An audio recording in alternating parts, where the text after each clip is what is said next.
సినిమాలలో అయిపోయిన వాళ్ళను ఇంటికాడ ఉన్నోళ్ళనే ఎవరెవరినో పిలుస్తున్నావు, ఉన్నోళ్ళని పిలుస్తున్నావా? ఉన్నోళ్ళు ఎవడెవడు ఉన్నాడో వాడు వచ్చి చెప్తుండు కదా, పెద్ద తారలు కేటీఆర్ ఎంబడి తిరిగేటోళ్ళే కేసులు ఉన్నారని చెప్తున్నారు కదా, వాళ్ళకి ఎవరికైనా నువ్వు నోటీస్ ఇచ్చినవా అని నేను అడుగుతున్నా.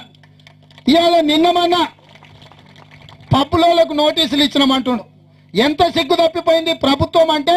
సూటిగా ముఖ్యమంత్రి గారు మీరు వినండి, ఇవాళ నీ ప్రభుత్వం శవాల మీద పేలాలు ఏర్క తినటోళ్ళైనరు, శవాలు పోతుంటే చిల్లర ఏర్క తినటోళ్ళైనరు నీ ప్రభుత్వం, నువ్వు నీ కుటుంబ సభ్యులు అని చెప్పి నేను ఆరోపణ చేస్తున్నా ఈ రాష్ట్ర ముఖ్యమంత్రి మీద.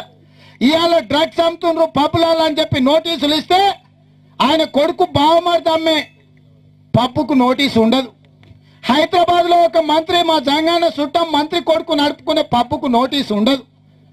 కేసీఆర్ మర్దల్ కొడుకు అమ్ముకునే టానిక్కు నోటీసు ఉండదు.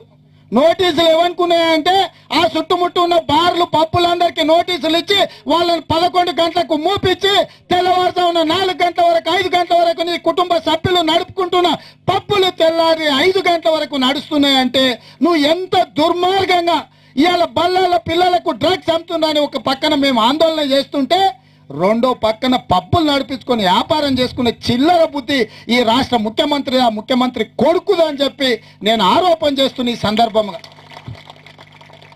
ఇవాళ కేటీఆర్ బావమరిది ఏ పప్పులో కూర్చొని నడుపుతున్నాడో ఆ కేటీఆర్ బావమరిది కూర్చొని నడిపే హై లైఫ్ అనే పప్పుకు ఎందుకు నోటీస్ ఇవ్వలే?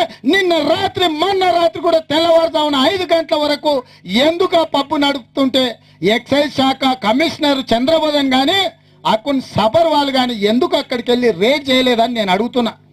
3 రోజుల క్రితమే అకున్ సబర్వాల్ కమిషనర్ కు నేనే ఫిర్యాదు చేసిన.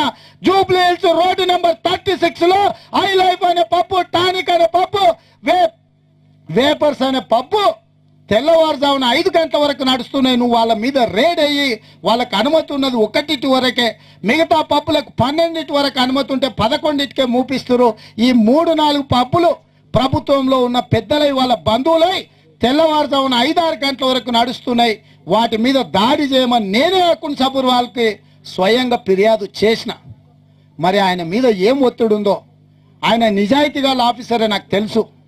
ఆయనను సెలవు మీద పంపించినప్పుడు నేనే ముందుగాల మాట్లాడినా, ఒక నిజాయితీ గల ఆఫీసర్ మీద మీరు ఎందుకు సెలవు ఇచ్చి బయటకు పంపిస్తున్నారో ఈ విచారణ జరగాలంటే ఆయన ఉండాలని.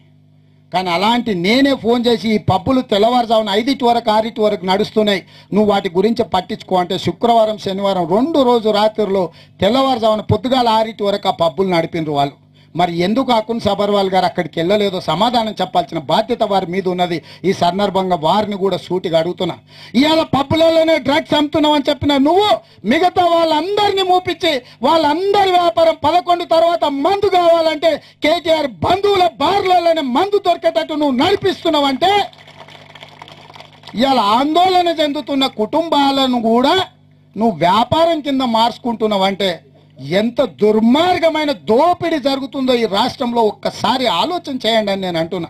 ఇవాళ నేను అడుగుతున్నా, ఇక్కడ మా గౌడ్స్ చాలా మంది మిత్రులు ఉన్నారు, వ్యాపారంలో ఉన్న వాళ్ళు ఉన్నారు, కళ్ళు వ్యాపారంలో గతంలో చేసిన వాళ్ళు, కులవృత్తి చేసిన వాళ్ళు ఉన్నారు, బార్లు వైన్ షాపులు నడిపిన వాళ్ళు ఉన్నారు, వ్యాపారం అంటే అవగాహన ఉన్న వాళ్ళు ఉన్నారు.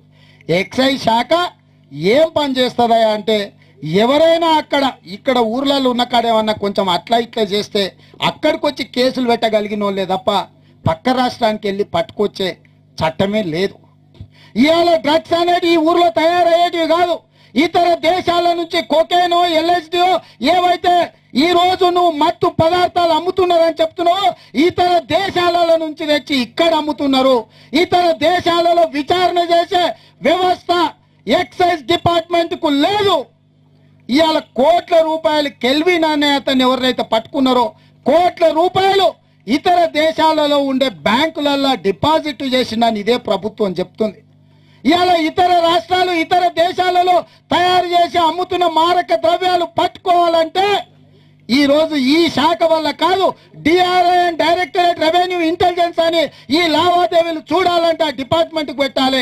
ఈ లావాదేవీలను చూడాలంటే ఈడీకి ఇవ్వాలి.